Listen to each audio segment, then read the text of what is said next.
On a tous à l'intérieur de nous un réseau d'une complexité incroyable. Il est tout aussi vital que notre circulation sanguine, mais on en parle beaucoup moins. C'est un système silencieux, un gardien qui veille en permanence.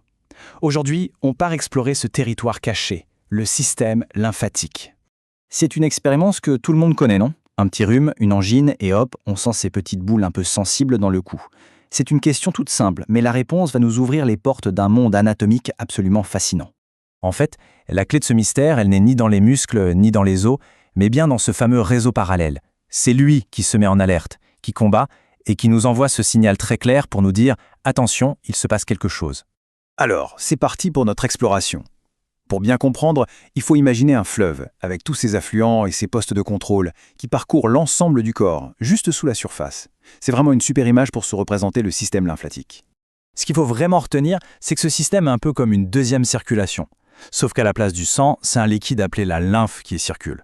Et cette lymphe, elle est cruciale pour deux choses, l'équilibre des fluides de notre corps et surtout pour notre système de défense immunitaire. Notre visite, on la commence là où les problèmes arrivent souvent au premier, au niveau de la tête. C'est la porte d'entrée principale pour plein de microbes et le système lymphatique y a donc posté ses meilleures sentinelles. Quand on regarde de plus près cette carte, on se rend compte que c'est une véritable forteresse.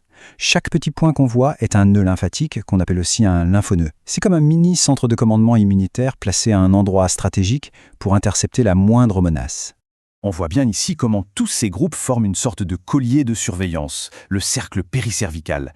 Les nœuds derrière la tête et les oreilles surveillent l'arrière du crâne, et les autres filtrent tout ce qui vient de la bouche, du nez, du visage. Et ce sont précisément ceux-là qu'on sent gonfler en premier quand on est malade. Bon, après avoir vu les postes de garde avancés, on va descendre un peu, au cœur du système, là où tout converge. On va suivre le chemin de la lymphe, depuis le bas du corps jusqu'en haut, sur ce qu'on pourrait appeler l'autoroute centrale. Tout part d'ici, au creux de l'abdomen.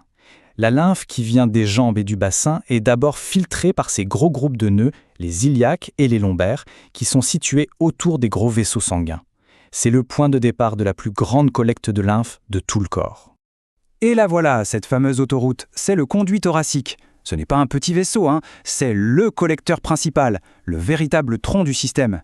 Il prend naissance dans l'abdomen, puis il entame sa longue remontée à travers toute la poitrine, juste à côté de la colonne vertébrale. Son parcours est d'une logique implacable. Il naît de la réunion des collecteurs du bas du corps. Ensuite, il traverse le diaphragme pour entrer dans le thorax. Puis il remonte, en récupérant au passage la lymphe du côté gauche du corps.